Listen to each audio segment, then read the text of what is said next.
Hey there, welcome to the Ohioan. I'm Chris Pugh. Hey, we have all kinds of shows during the week, which is great. But I've liked to just interview people from time to time. About a week ago, you may have remembered, we talked to Doug Staley, a good friend of mine. We met at Malone College. It's now Malone University. Studied communications together, and Doug is now a missionary. He was a journalist here in the Stark County area for a while, and he's now a missionary. We talked to Doug a week ago about some of the story. Talked about some of the things in journalism, but more importantly, right now, talk about what's happening in Ireland. And we said we're going to get done in 20 minutes. We barely scratched the surface. So Doug might do some more stuff with us down the road, but let's try at least to tell his story over the next half hour. So we'd love to have Doug back in the future, but so we can talk about other stuff, not just the story. But Doug, welcome back. How are you? Hey, I'm doing good. Thanks for having me back. I enjoyed the previous podcast, so it's good to kind of follow up a little bit today. Oh yeah, it's fun to have you on. It's good to reconnect. You're back here in Ohio for a few months, and January 1st, you head back to Ireland, right? Yeah, we head back January 10th is when we fly back. So we've been back here in the U.S. since late August. I think we got back in late August. So this is just a time where we've been back. We haven't been back for a longer time like this for quite a while. So we've been visiting churches, sharing what God's doing in Ireland.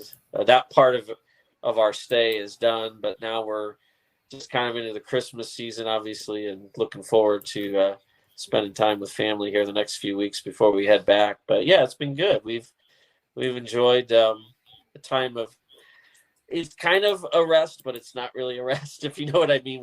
We're away from the ministry in Ireland, but we're still pretty busy. We've been pretty busy while we've been here in the U.S. too. All right. I want to make sure, like I said before, we can tell your story in the next half hour or so. But what we probably talked about this, but just to remind people, what made you choose the missionary field in Ireland? Well, I think you talked about Ireland last time, but what kind of led you to the missionary field? Yeah. Well, it goes back a few years, probably till I would say, around 2008 or 9 or somewhere in there. My wife and I, Amber, we had been praying for a little while about ministry and feeling like God was leading us into full-time ministry, but we weren't sure where, and we weren't sure in what form that would take. But we were open to whatever possibilities and whatever doors God might open for us. And so we, each of us individually, God was working, which is the cool part. It wasn't like I felt this call to be in missions and she didn't. But independently, which is the cool thing of how God worked that out, we each were dealing with that and had come to that point of surrender in our lives to where we were like, okay, God, we're willing to go, but we're trusting you to lead us to that place, because we weren't sure at that point where it was. And so, I went through the process of going and getting my theological degree online at Liberty University. And so that took 2+ years, still working full-time as a journalist at the Massillon Independent. And then at that point, we talked to our pastor, and he sort of recommended some things for us. And one of the places he recommended that we go visit was Ireland. We had some friends that were already ministering there and had started a church. And so through that, we ended up taking on what they call a survey trip in 2011 to Ireland. And we had an opportunity to just meet the people of the church there, see the ministry, see the culture and the country. And both of us, we didn't say, okay, that moment, this is for sure the place where God wants us to be while we were there. But it was through that trip and then coming back from that trip and continuing to pray about it that God just placed a real burden on our hearts. That's the way I describe it, to where it was like we knew that Ireland was the place that God was leading us to go. Again, this was a process. It wasn't like boom, lightning bolt. Yeah, we're supposed to be in Ireland, but God confirmed it through, His Word, through other people and circumstances, that Ireland was the place that we were supposed to go. And so, we surrendered to go to Ireland, and then in 2013, I think it was, we started the full-time process of raising support. And so financially, we had to raise a certain amount of dollars per month to live in Ireland and minister there. And so we traveled all over most of the eastern U.S. We didn't go crazy. We didn't go like West Coast or anything, but we hit most of the eastern U.S. states, traveling to churches, sharing our burden for going to Ireland. And thank the Lord, He raised, we were able to raise our support in about 2.5 years, which is actually a pretty good, to be honest, most missionaries, it takes 2 to 3 years before you can actually even get to where you feel like God is going or wanting you to go. And so then in 2016, in March, we finally were able to leave the U.S. and to go to Ireland to live and minister. And so we've been there ever since. So almost 7 years now that we've been in Ireland, which is crazy. I can't believe how fast time flies these days. But so coming up in this March of 23, it'll be 7 years that we've been in country. So it's been, a journey. It was one in which God has just revealed step by step, if you know what I mean. Like it literally was just Him every step of the way showing us that, Ireland's the place. Just trust me. I will get you there. And not to say that we didn't struggle at times and wonder, would we ever get there? Obviously you have, God grows your faith. And so we're just thankful that He has us there and He's kept us there. We actually just recently flew back for a very short visit to get our Irish citizenship. And so the cool thing about that is that now that we don't have to apply for a visa every year like we had to in the past. And so we're there permanently, basically. Is the citizenship allows us to stay long term. And we know that as long as God wants us there, we don't have to worry about that yearly visa process and wondering if they're going to allow us to stay another year in the country. So anyways, it's been an awesome journey, and we're just humbled that God has done what He's done in our lives. We're just, again, regular people, nothing special. And to go from a journalist to being a pastor of a church in Ireland is a crazy leap, but God has, again, he equips you and He takes you from where you are, and He uses you as long as you're available for Him to use you. So hopefully that wasn't too long of an answer, but oh no, just trying you're to get fine. kind of detailing, Well, here's the one thing I always wondered about, and to be honest, I've kind of struggled with this too over the years. As a Christian, you kind of sit there and say, "Whoa, wouldn't that be great?" You listen to all the songs and everything, talk about the power of being a missionary, or like my dad was a pastor, so you sit there and say, "Wow, what if I ever was a pastor?" And we all get in times in our career where we say, "Man, maybe it'd be cool if we did something completely different." Yeah. How do you manage that? Because I know sometimes God can say, "Hey, you're in a little bit of a career rut. I want you to do something different." And that's cool. God can say that, and God can work like that. But there's other situations where sometimes you just force it. You're like, I don't like what I do in my 9 to 5, so I'll do anything else. How about if I be a missionary?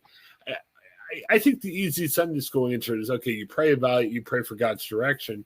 But what practical signs can you see and not that you're not doing it for the right reason, but more, that you're doing it more from a godly perspective than just, hey, I hate my job, I want to do something different.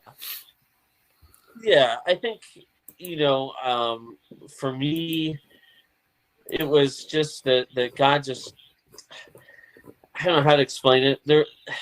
It wasn't something I ever came up with or dreamed up that, I'm going to be a missionary someday, or I was content to be a journalist. I mean, I had done that for a dozen years or so, and in fact had worked for another paper in the South for about a year, and it didn't work out to move there. But anyway, it wasn't like I just all of a sudden said, one day I'm going to do this. I hate my job. But it was more like God directing.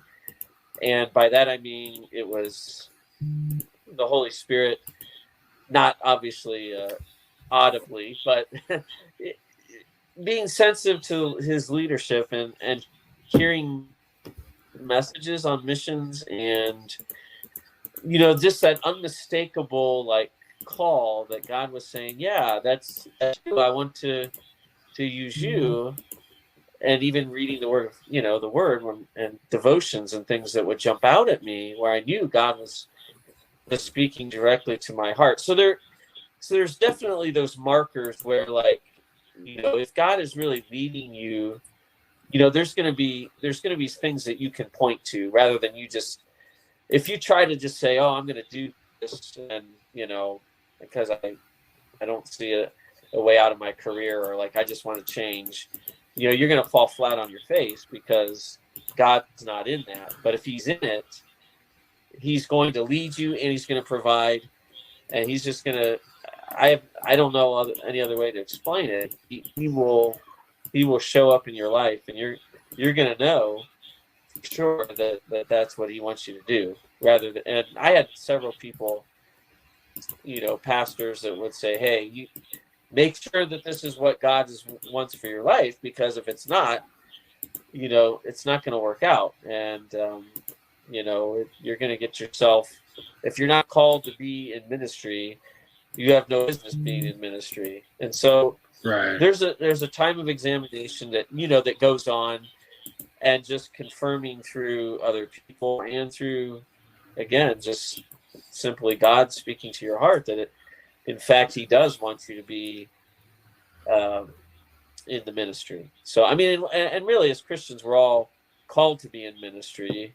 But there are some who are called to go physically to a different location and share Christ. So I don't know if that helps, but I know for me, it was just there were just unmistakable times where God had gave me a peace, or was speaking directly to my heart about surrendering and going into missions. Yeah, no, I mean, that definitely does, because it is a difference, because, always in our career, and I'm even thinking now, with, inflation, with the possibility of a recession. I know a lot of people, and, I don't want to out anybody, but in the journalism industry, there's people I don't know what I'm going to do. I may stay, I may not. But there is a higher calling. It's not just saying, hey, I want to do something different. Should I dismiss or anything or not? Exactly. Here's one thing I was always curious about. One thing that's impressed me about kind of person with what you've done and everything. You've always been a quieter, introverted is not the right word, but you're a quieter guy. Sometimes when you look at a minister, whatever it might be, here in the States or in Ireland or anywhere else in the world. Sometimes you look for the talk show host, the more, personable, hey, I want to talk to everybody and everything. How you've I've seen that change, not just in us talking now or when we met last week, but I check in on your sermons and everything else. What did you have to? I'm sure it's a God thing, but in addition to the God thing, what have you done to kind of put yourself in a position where you can stand up in front of people for a half hour and talk about stuff? No, that's definitely a good one, because a few years ago, 10 years, whatever ago, I would have been scared to death to get in front of a group. I mean, it really is like experience. Getting the more you do something, the more comfortable you become with it. And so even during my the time that we were traveling around raising up support, like that was huge for me, like just being used to crowds every week, every Sunday at different church. Almost, they don't know me, I don't know them, but it's amazing. Like the more you do something, I mean, just practically speaking, the more comfortable you become with it. And I think too, another thing that made it easier for me in some ways is that, like, writing, I enjoy writing, of course, as a journalist. And so when I'm doing my sermons or whatever, my messages I'm writing, I still generally write it out, even if I don't like read it word for word, obviously, when I'm in the pulpit. But that part of it is helpful for me, and just helps me to get my thoughts down, and then helps me to speak. And of course, God does take you too, and He helps you to grow in that. But I think it's just practice. It's getting that experience in front of crowds. It's getting out there, meeting people. You kind of have to. For somebody like me, it was forcing myself to get out of my shell, if you know what I mean. Yeah. And as you do that, you get more comfortable for sure. And then, of course, there is the God part as well. But so that's kind of what worked for me. Okay, really cool. So tell us what your church was like in Ireland. I know some people here in the States. Yeah, it's hard to think about churches in yeah, other areas, and some people think, oh, they've got to have trouble yeah, because they're not yeah. in America. Yeah. Well, But I mean, what's it like to meet Sunday mornings? Yeah. How many people come? Yeah, How's it similar, or different than the yeah, churches yeah, we have here? yeah, absolutely. So we have the church over there is called Mallow Bible Fellowship, and we meet on Sundays, and we do have a midweek as well, a time of gathering. But we meet in a hall or like a gymnasium. So we have to set up for church every week. On Saturday evening, we'll go in and set up the chairs, the audio equipment, and all that. So it takes a little bit of time to do that. We pray eventually we'll have our own building that we can, not have to worry about setup and everything. But it's cool. The place where we meet is great, plenty of space. And generally we have between 60 to, I'd say, 75, somewhere in that range on a Sunday.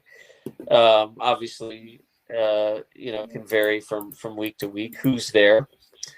But we have a very diverse congregation, which is cool.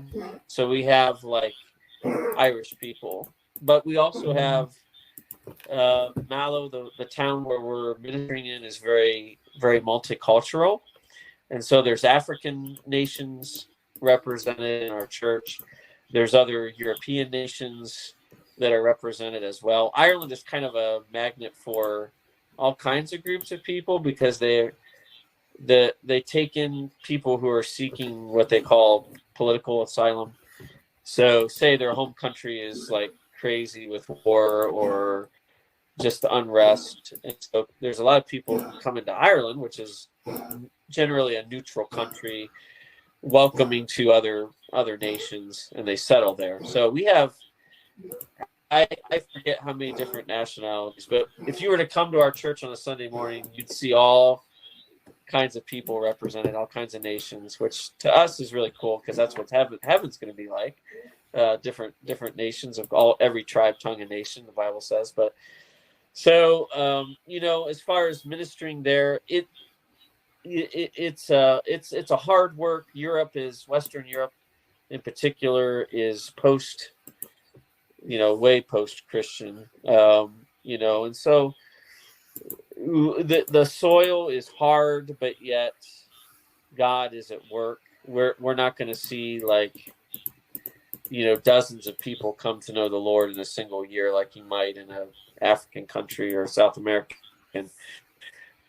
country. And the other thing we fight, of course, is the they look at us as outsiders because you have an American pastor or, of your church. And so there's a lot of breaking down of barriers that we try to do as a church, and we have to do in order to gain the trust of people in the community. And as we said earlier, Ireland's heavily Catholic, still to an extent, although the younger generation is more like agnostic, really. And so, but you still fight. Well, you're not a Catholic church. You're kind of a different group. There's hardly any Baptist churches. There's a few in Ireland. So we're kind of lumped in with like cults as well. So it's trying to break down those misunderstandings of who we are, misconceptions of who we are as a church. So it can be, at times discouraging because you're not seeing God is at work at all times, but sometimes it's just a realization that the work there is going to be much slower. Not that God, and He does work, and we have seen Him work over the last several years in people's hearts and lives, but it's just it is definitely a more difficult work transition.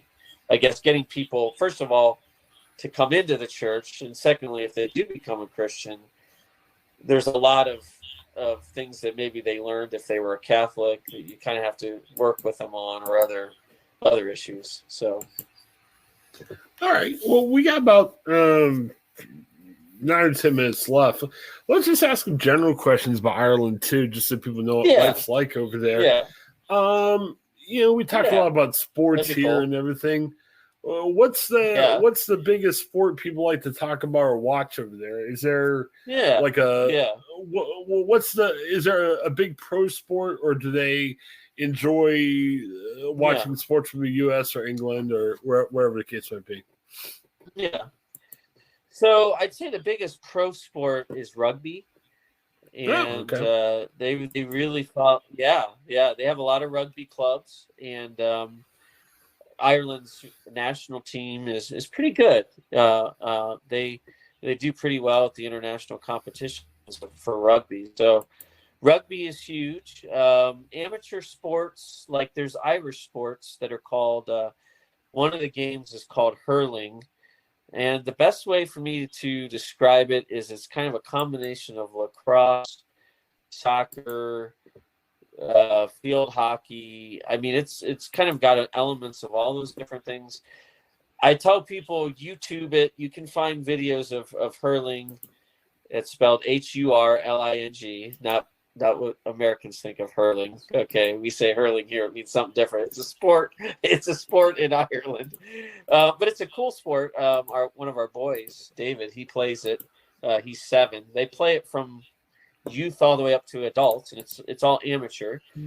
But it has a big following in Ireland. It's also they have Gaelic football, which is kind of sort of like soccer, but a little different because you can use your hands. You can throw the ball and kick it. So it's got a combination game as well. So that's a big amateur sport. And then football, as they call it there, or soccer, as we call it in the U.S., they play a lot of that. And they're pretty, pretty passionate about that sport as well. They play basketball, but of course basketball is kind of an international sport. American football, there's a few people I've met there that follow it, believe it or not. So it's kind of catching on a little bit, but it's not one of the bigger sports that they follow. So, but those would be golf. Oh yeah, golf. There's golf courses like just about everywhere. I mean, people there love to play golf too. What's the biggest American sport that people seem to care about? Either if like they talk to you about it or that you can watch or anything like that. I'd say basketball. Like they do follow some of the NBA. So that's the one that I would say that of the American sports that's probably has the biggest following would be basketball, and then maybe American football after that. So I don't know anyone over there that. Go ahead. Oh, I was just going to say, I don't believe Ireland made the World Cup. Is the World Cup a big deal over there? Yeah, that was a big disappointment that they didn't make it. That's always the expectation, is that they're going to at least make the tournament, but they didn't even make the cut for it. So I know that there was a lot of it seemed like a lot of people were unhappy, and they were talking about, is this coach going to be around for long? So yeah, they've had some success at the World Cup over the years. They've never won it, but it's kind of it's out there. They always think they should do better than they actually do at football or soccer. So I got to tell you, I was disappointed. I took a missions trip. I was down in Ecuador, and the first night I was down there, they were in the World Cup qualifying, and soccer's a big deal in Ecuador. I'm not quite sure about how their team does traditionally, but people care. Well, Argentina was in town, and Argentina's playing for the World Cup final on Sunday, and Lionel Messi is their big player. And we were trying to actually get tickets, but they were really expensive down there. Yeah. And so we ended up just walking around the town. Okay. It was Quito, the capital, and it was crazy. Okay. Like, the stadium was in town, but it was almost like the Super Bowl. Nobody was in town. Like, nobody was walking the streets. I was like, is this a big town? They're like, oh, yeah. And that was like the Super Bowl. I have some pictures of everybody was hunkered around a store that had TV that you could see out the window, and they had the game on the TV, and people were just watching. I mean, it was like nobody was in the streets and everything. It was a real super big deal. So, that was game I wanted to go to. Unfortunately, I was down there. Well, no, I'm just going to say I wanted to see South American soccer game because I know this can kind of get crazy. All right, you go. Sorry. No, I was just going to say, the Irish aren't that crazy. They do care about soccer or football, but it's not like, like Argentina or whatever. Yeah, those countries have had much more success. And Ireland's a small country, only 4.7 million people. So that's the other thing. They don't have the population to draw from as far as their players either. Now cool thing is like if you watch the Olympics, the Irish are pretty good at rowing, of water sports. Go figure. It's an island, so they've had some good. I forget some guys that won the gold or silver at the recent Olympics in rowing. So, the water sports are pretty big in Ireland just because of the access to water. So, yeah. But so I've gotten into watching some of those sports. I still like to follow a little bit. It's hard living there to follow American football. Unless you have a subscription to something and can watch it, regularly. But anyways, I've enjoyed kind of getting to know some of these other sports a little bit better. So yeah, most years I tell you to watch American football, but my team stinks this year, so don't watch American football the Browns this year every year. So hey, yeah. Very tough. Yeah, at least the Steelers have been good for a few years, here and there. But yeah, I know. Yeah, I think they've found out how great Big Ben was over the past 18 years. Yeah, because I was gonna say they're living the life of what the Browns have lived for the last 25 years. No quarterback yet. Well, even the past couple of years with Big Ben not being right, the old Big Ben. I think he was still good enough to make them okay and not bad, and not having Big Ben has been bad and not okay. But they got a young quarterback. It's all right. Hopefully, it'll continue to develop. Yeah. But it's That's rough. True. I think Mark Malone was around before we met, but Mitch Trubisky reminds me of old Mark Malone, and that was bad times as a Steelers fan. Mark Malone. That's going back. Yeah. That's going back to the 80s when I was growing up. Mark Malone. I remember him. That's when the Browns had Paul McDonald and a few guys. So enough about American football. Pickett. Yeah, he'll up Kenny Pickett. That'll be it. So, all right. I guess the other thing we're about time, but I guess the other thing I wanted to ask just in general would be, what's the Yeah. like people in Ireland know that you're American and everything. What's the biggest Yeah. misconception you think the Irish people have about people in America? What I suppose this is kind of a funny one. They think that all Americans go around with guns. Everybody's going around shooting Oh, guns off in the air. I've met a couple people in Ireland. They think, oh, you guys are just all you do is you go around wearing your cowboy boots, cowboy hats, and shooting your guns off in the air. I said, no, that's not. Maybe in Texas, but no, that's not true. They think they were just kind of wild and crazy, like Wild West, kind of atmosphere. I'm like, no, it's not really the case. Now there are some people that are like that, but not everyone is going around like acting like well, that. with what's happened in our country, you can understand why people may have gotten that mistaken. I mean, I can see where they get that idea, but yeah. Oh goodness! And they, one thing is, some of them know geography, of course, but if I tell them I'm from Ohio, they kind of have they're like, oh, where's I try to explain. Well, it's halfway between Chicago and New York City. Then they're like, oh yeah, okay, now I know.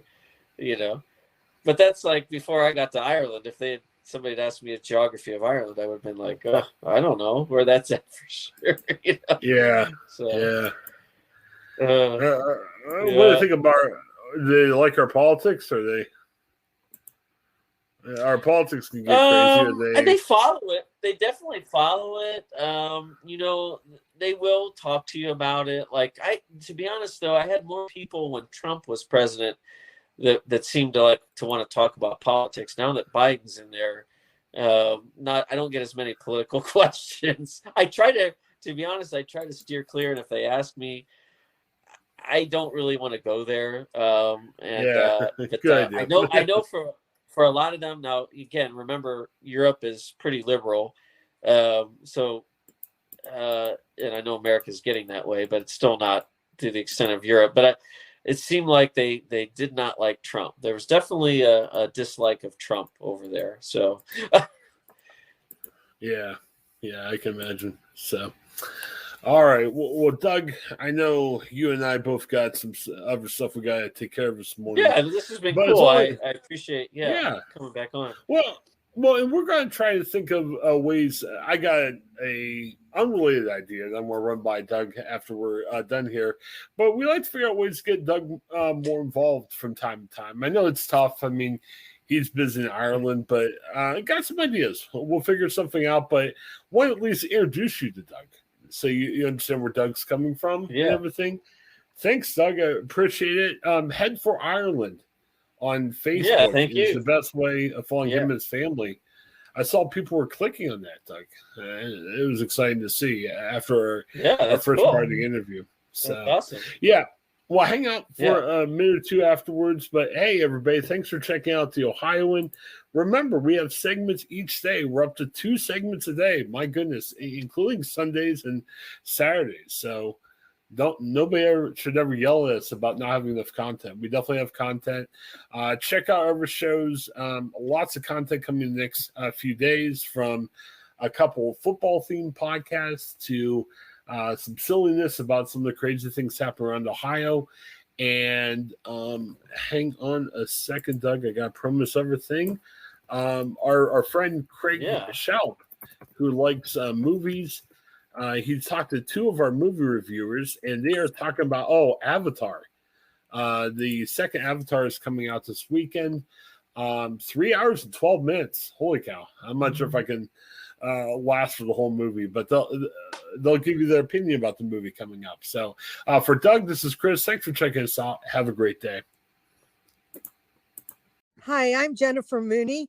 Welcome to what is our new Hope Interrupted podcast, based on the work from our book, Hope Interrupted, that I co-authored with my good friend Byron McCauley. Hey, Jennifer, I'm looking forward to this podcast as much as I was looking forward to writing this book with you. We hope to interview some high-impact folks as well as have a little fun. We're going to cover stories of hope. To learn more about our podcast and our book, please visit www.hopeinterrupted.com.